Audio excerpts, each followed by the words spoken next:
Hello, everyone, and welcome to When We Were Young.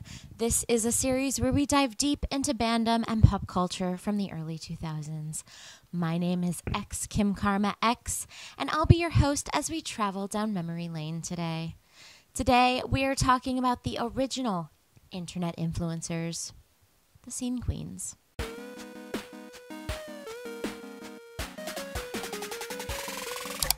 I want to take a moment to thank you all so much for watching and liking and supporting this series.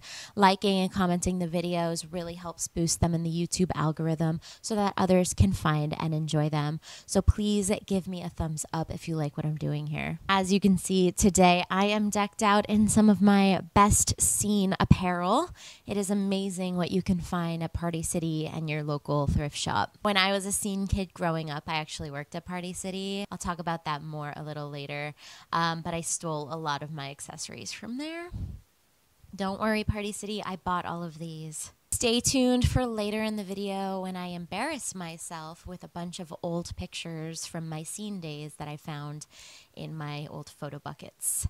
But for now, let's get into the video. I think it goes without saying that the scene in the early 2000s was incredibly misogynistic, but of course, it wasn't just the scene, it was pop culture, the media, and the internet in general. No matter how hard you tried, you couldn't escape those Girls Gone Wild commercials, the lack of good female representation in movies and television, and the general make me a sandwich vibe of the internet. Needless to say, misogyny also ran rampant in the alternative music scene. Female-fronted bands or all-women bands were often made to feel less than their male counterparts, or they were just discarded altogether as unworthy of our collective time and attention. You would think a subculture like the scene, with its punk rock influences and alternative attitudes, would be a little bit different than the mainstream, but alas. And in some ways, that made the misogyny feel even worse. Alternative folks who claim to be open-minded and accepting of everyone's differences and unique attributes just ended up treating women with the same disrespect as everyone else. And don't think I just mean the men either. The scene was out of control with internalized misogyny. I will be the first to admit that the only reason that I know even half of the women that I'm going to discuss today is because I regularly frequented the blogs dedicated to shit-talking them. I told myself that I hated them. I thought they were posers. They were so fake and annoying when really I was just jealous of them, and I really wanted to be exactly like them. And while I would love to believe that a lot of shit talkers felt the same bitter jealousy that I did, it might not be the case. In reality, a lot of these women endured an unfair amount of harassment and hate online. And while some of their criticisms might be warranted, it's hard to imagine that the threats of physical violence were done out of anything but pure malice. I'm going to fight this hair this entire time. But hey, the phrase haters make me famous didn't come from nowhere, so it was kind of like a double-edged sword. Now, I am going to speak a lot in past tense because this is a nostalgia video, but I want to acknowledge right here and now that there is still extreme misogyny and bigotry online even today. Society as a whole has gotten better, but we still have a lot of work to do. And my hope is that by the end of this video, maybe we'll all have had a chance to rethink some of our biases for people online. All right. Enough yapping. Let's talk about the scene queens. Now, there are dozens of OG scene queens that I could discuss, but today we're just going to discuss Audrey Kitching, Kiki Kannibal and her sister Dakota Rose, Jac Vanek, and the Millionaires. If you like this topic, let me know in the comments, and I can definitely discuss a few more queens in a future part 2 video. These are just a few of my personal favorite scene queens from back in the day. They all have very interesting stories and vastly different endings. Audrey with her controversial metaphysical shop, Jac with her wildly popular merch line, Kiki and her tales of trauma, and the Millionaires with their rocky music career. But we'll start with Miss Audrey Kitching. She was one of the very first women that I was ever introduced to in the scene. Born July 26th, 1985, Audrey Kitching has had a lot of claims to fame. Her iconic pink hair, her modeling career, her work with BuzzNet, her collabs with other scene queens, and her spiritual crystal shop. But really, the first big thing that put her on the scene radar was dating Brendon Urie of Panic at the Disco.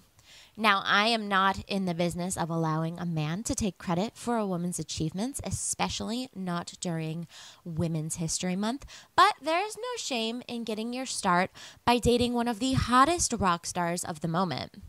That is a feat in and of itself, and if the connections that she made while dating him helped her launch her career, all the better for it. The two started dating in 2005, announced in several LiveJournal posts on Audrey's page, but by 2006, the two had broken up, and that was the end of that chapter. Brendon went on to do his own thing, while Audrey dyed her hair pink and went on to be an icon of the scene. With early social media sites like MySpace and LiveJournal, Audrey amassed a huge following and even some haters.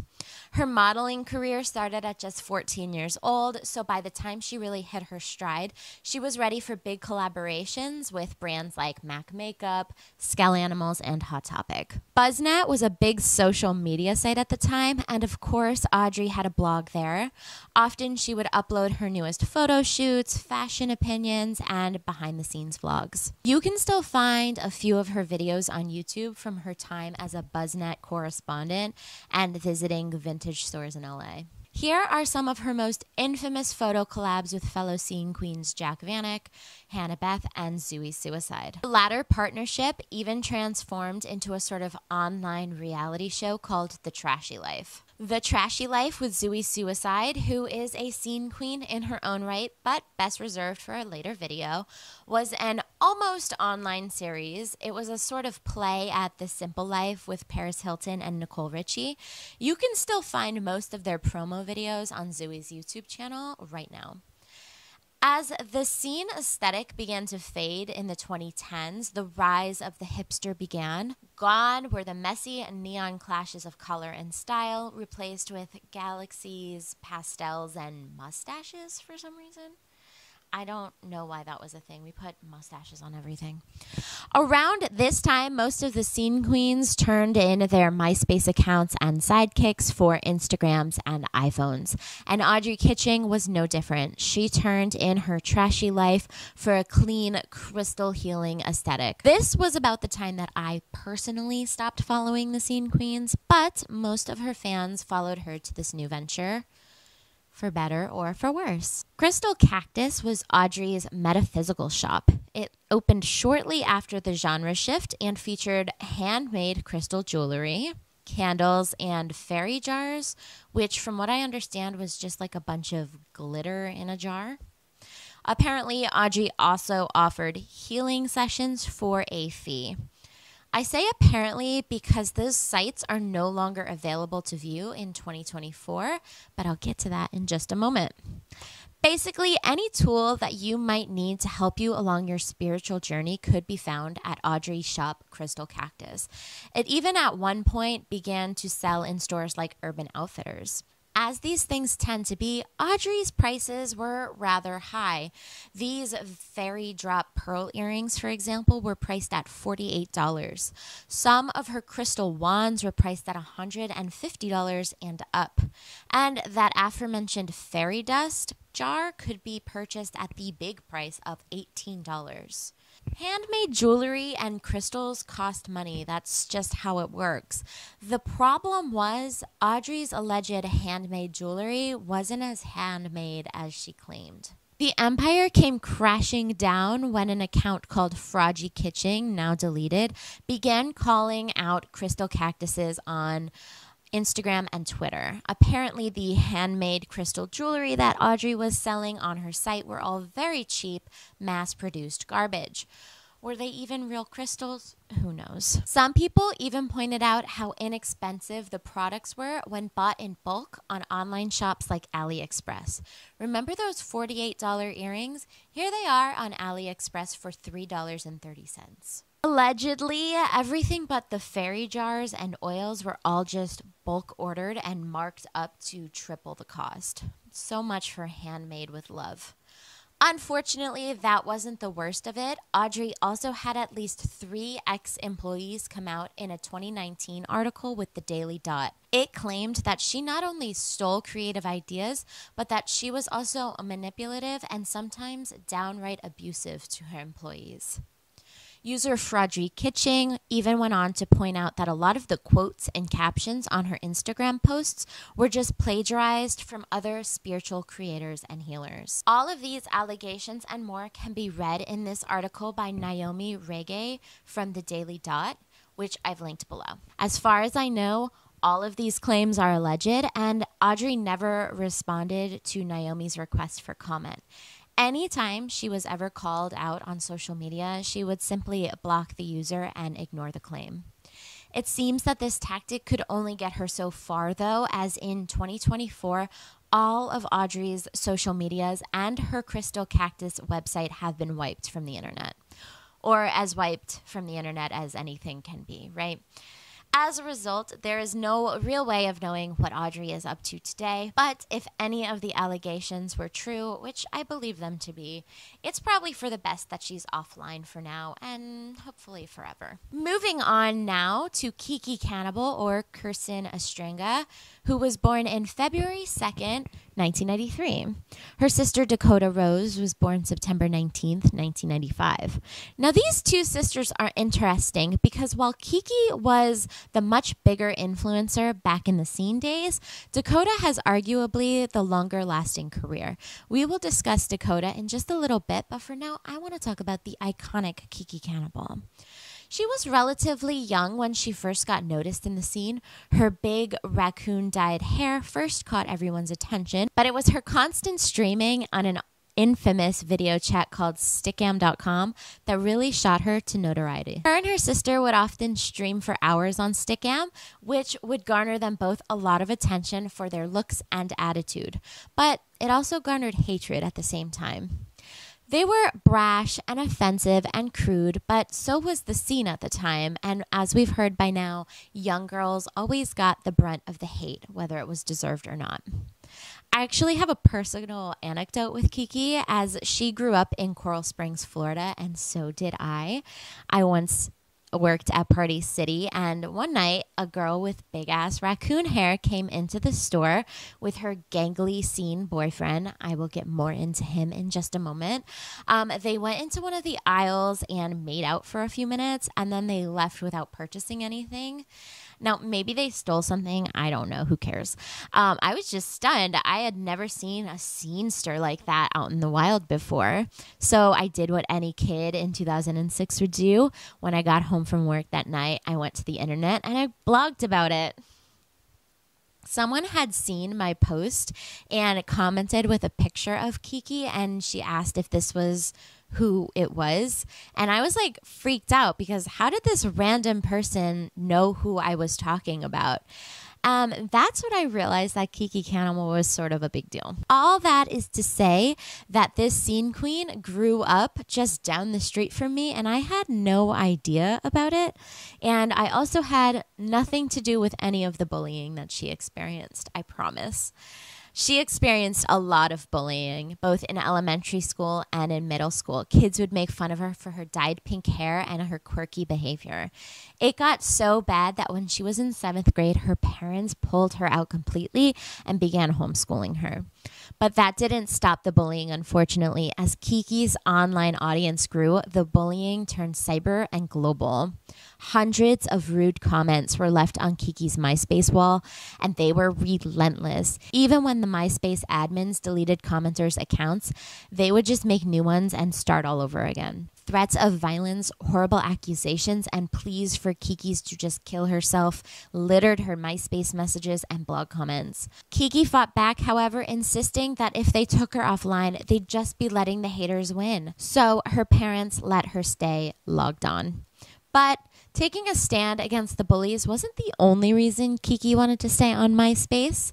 What she hadn't told her parents was that she'd met someone, and that someone was a scene king called Mr. MySpace, and at the time 18-year-old who was very interested in getting to know then 13-year-old Kiki Kannibal. The subject matter beyond this point gets very sensitive.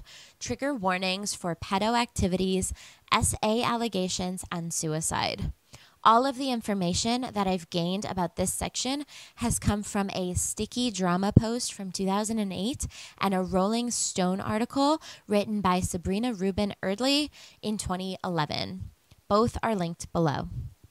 In short, Daniel Cispadas, aka Mr. MySpace, lied to Kiki, telling her that he was only 17 when they met.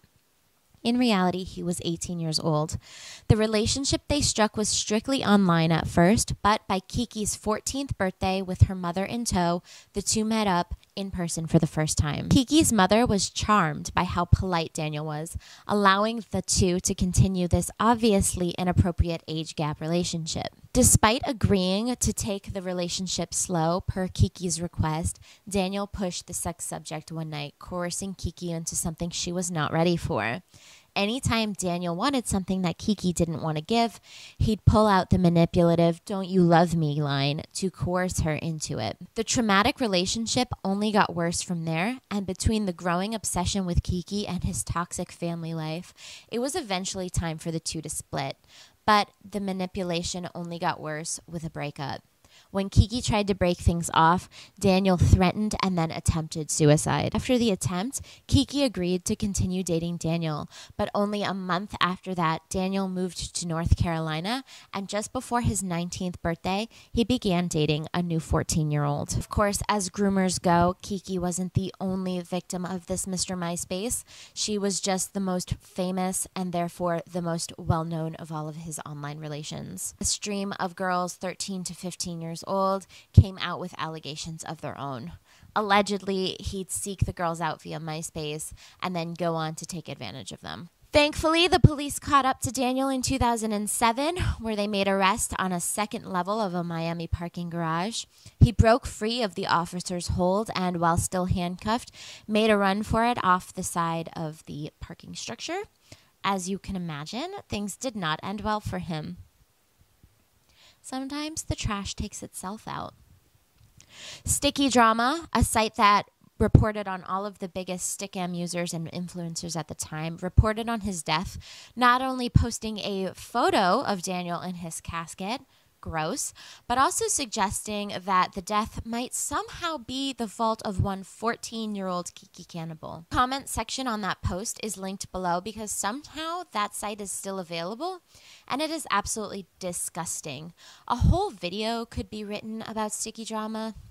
Actually, you know what? One already has. It's by YouTuber Vitali, and I'll link it below because it's really good, and I love his channel, so check him out. Now, that relationship ended over 15 years ago, and like Audrey, Kiki does not deserve to be relegated to who she dated as a teenager. So we'll move on from that to discuss some of her other claims to fame, like her plastic jewelry business called Love Bites and Bruises that didn't last long, and honestly, it had its own share of controversies with what is essentially overpriced plastic necklaces. Half the time, the orders didn't come, and when they did, it often arrived broken. I'm honestly not really sure what people expected ordering jewelry from a teenager, but here we are. As the scene faded out, Kiki also got more into metaphysical and spiritual things. Much like Audrey, she started a site offering healings of her own. She also began creating and posting dubstep music on her YouTube and SoundCloud sites. Speaking of YouTube, she'd often come on and post life updates and vlogs, though many of them have since been deleted. These days, she is still quite active on Instagram. She has about 30,000 followers and posts fairly regularly. Shifting slightly now to the topic of Kiki's sister, Dakota Rose launched her career to new heights around 2012, and she began posting highly edited photos of herself that made her look like a doll. It quickly gained the attention overseas in Japan, and soon Dakota was moving to Japan to become a real working model, featured on runways, in ads, and on fashion magazines. She is still beloved there to this day and updates her YouTube and Instagram accounts on occasion with vlogs and life updates. While much of the criticisms that Kiki received growing up was warranted, she was known to be racist and she used a lot of offensive terms online. Much of the harassment went way above what could be considered appropriate, especially when you remember that the person receiving the death threats were teenagers. They were literal children. The internet was especially tough on women and girls, as I've mentioned before, but being that Kiki was so young when she not only got famous, but also bore the blame of some truly traumatic things, I'd say she got a bit of a raw deal.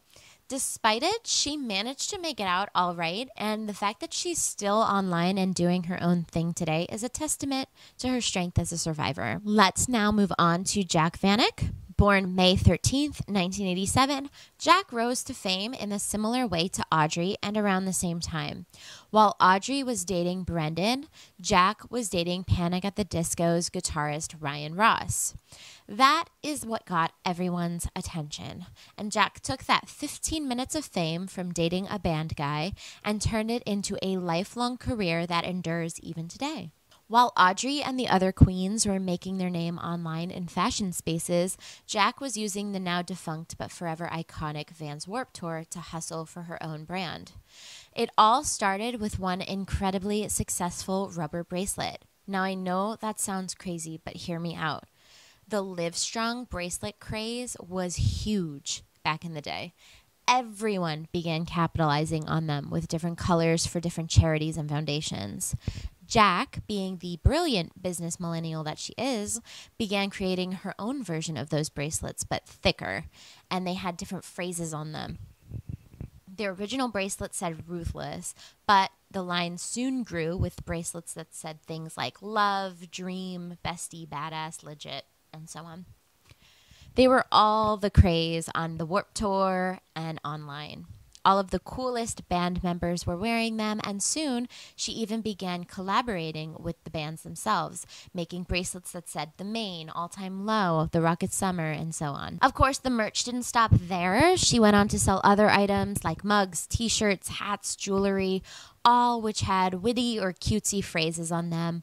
Let's just say if there was a white girl millennial phrase from the 2010s, Jac put it on a t-shirt. She truly made a career out of being basic.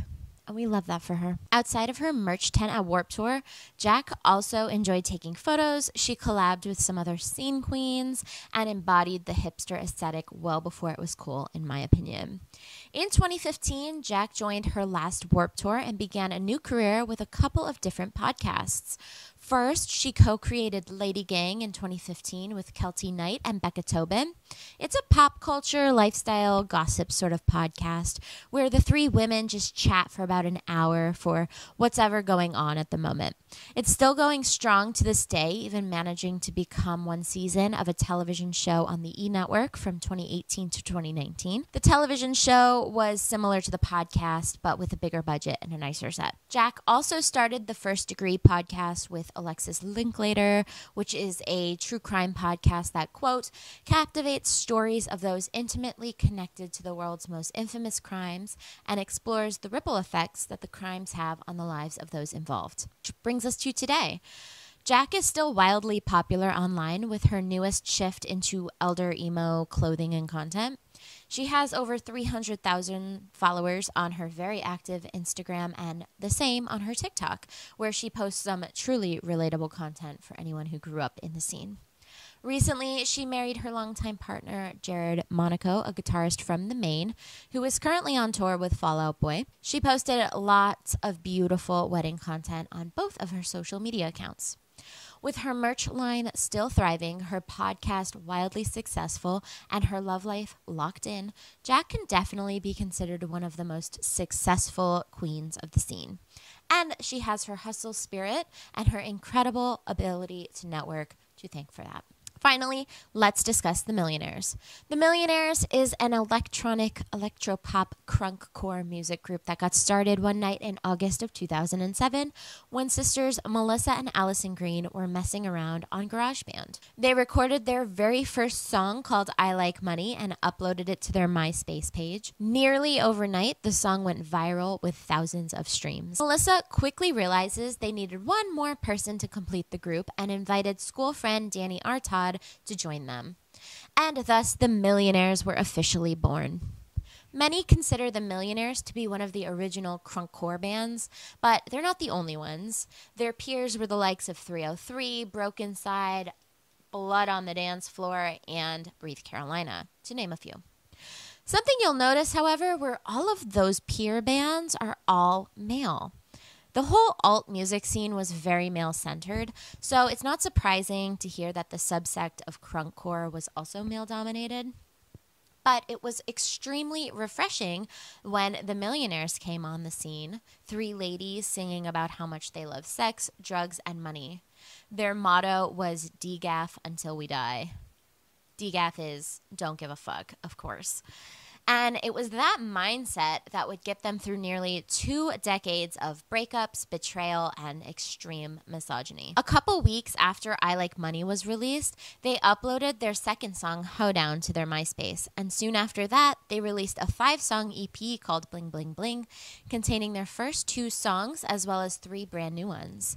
By November 2008, the Millionaires had garnered enough attention to warrant playing a live show at the Roxy in Hollywood. The 3 ladies were killing it on their own, but Melissa's senior prom date really helped launch their success to the moon.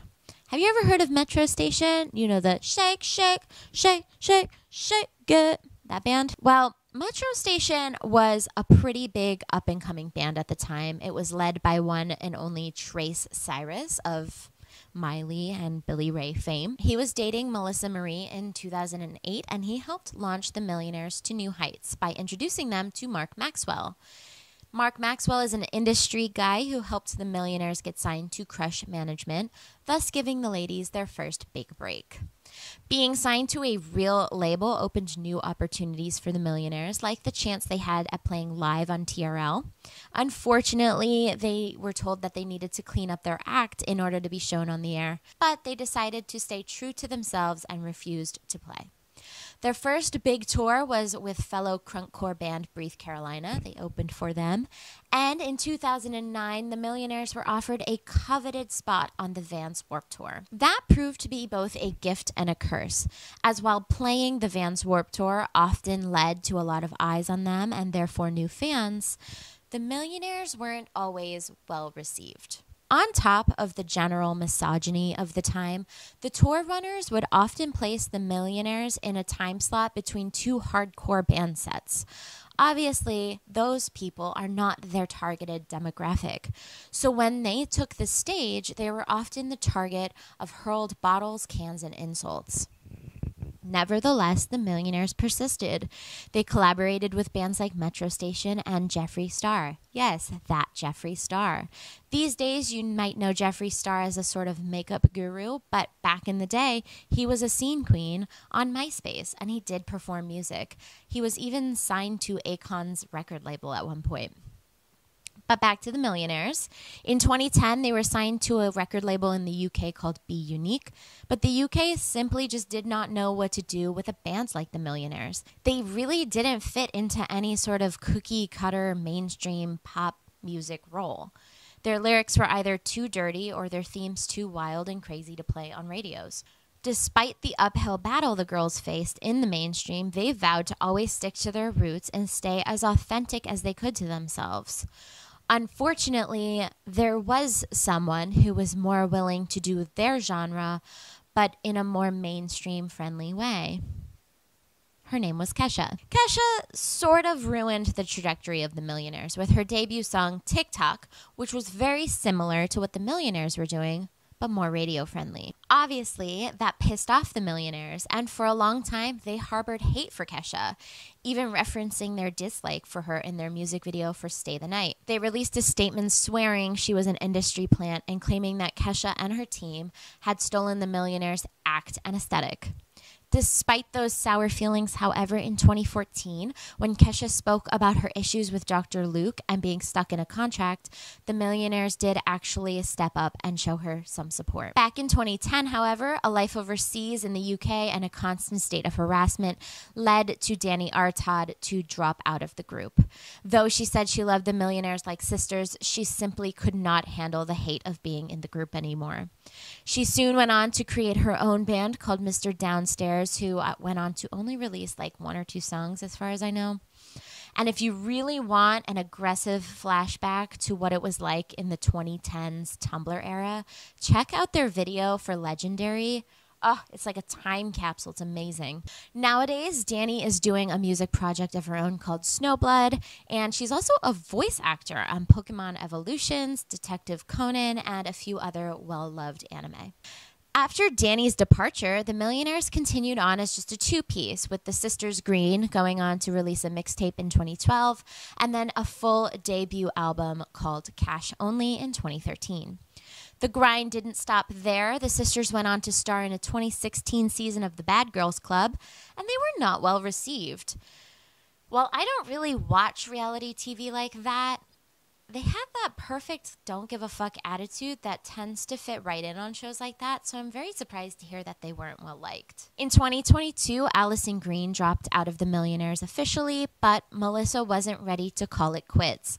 She decided to continue the Millionaires as a solo project.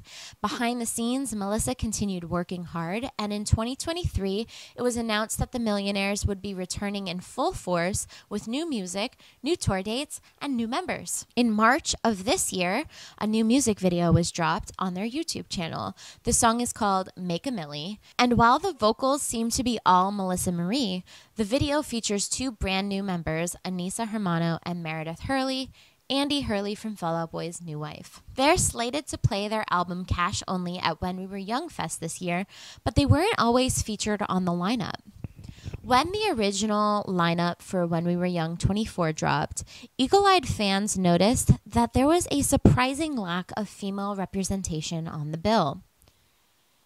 That is when, allegedly, Pete Wentz, of all people, jumped into action. The rumor is Pete talked to the tour runners about adding more female-fronted bands, and the next day, Daisy Grenade, Carr, the Millionaires, and the Forecast were all added to the lineup. To add fuel to that rumor, almost all of the bands have some familiarity with Pete Wentz, either having toured with Fall Out Boy recently or having been on his label at some point. If it is true, I think that is amazing of Pete to use his power and influence to promote diversity like that. I hate that he has to, but it's nice that he is willing to. Back to the Millionaires, who have somehow survived nearly 2 decades of misogyny and vitriol, thanks to the strength and preservation of the women in that group, and to the fans who love them despite the insults and harassment. The Millionaires deserve a lot more credit than they are given. They really were pioneers for an entire genre of music, and their determination to stay authentically themselves despite the hate they received is commendable. All right. So in lieu of the fan quotes and anecdotes section of this video, because I really don't know anybody who would consider themselves fans of the Scene Queens, I thought it would be fun to show you some of my old scene photos from back in the day. I only want to highlight a few of my favorite pictures, but there were a ton of them in my photo bucket. So if you want to see more of them, I'm probably going to post a lot on Instagram. Follow me there. I'm at ShoddyContent. All right, so first up, let's talk about this yellow pants, blue shirt, barn door concept.